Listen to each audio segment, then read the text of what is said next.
Hello guys, good evening. இன்றைக்கி evening வந்து பன்னீர் butter masala பண்ணேன். அது ஹோட்டல் ஸ்டைலில் பண்ணேன். ரொம்ப நல்லா வந்திருந்தது. அதான் உங்கள் கூட ஷேர் பண்ணிக்கலாமே அப்படின்ட்டு வீடியோ போட்டிருக்கேன். இதுக்கு ஃபஸ்ட்டு 2 வெங்காயம் பட்டரில் நல்லா வதக்கிக்கோங்க. அதுக்கப்புறம் 7 காஞ்ச மிளகா, 3 தக்காளி போட்டு நல்லா வதக்கிட்டு லாஸ்ட்டாக இறக்க போகிற நேரத்தில் ஒரு 1/4 கப்பு முந்திரி போட்டு இறக்கிடுங்க. ஆற வச்சுட்டு அரைச்சிட்டு அதுக்கப்புறம் அதே கடாயில் கொஞ்சம் பட்டரு, அதுக்கப்புறம் காஷ்மீரி மிளகாய் தூள் போட்டுட்டு இந்த கிரேவியை போட்டுட்டு நல்லா வதக்கிக்கோங்க.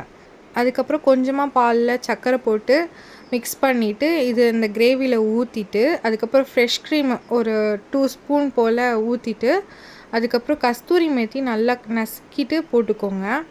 அதுக்கப்புறம் க்யூபாக கட் பண்ணி வச்சுருக்க பன்னீரை போட்டு ஸ்டவ் ஆஃப் பண்ணிடுங்க. இருக்கிற சூட்லேயே பன்னீர் நல்லா வெந்துடும். லாஸ்ட்டாக 1 டீஸ்பூன் சுகர் போட்டுட்டு பட்டர் போட்டுட்டு இறக்கிட்டிங்கன்னா சூப்பராக இருக்கும். இன்னொரு vlogல பார்க்கலாம். பாய்.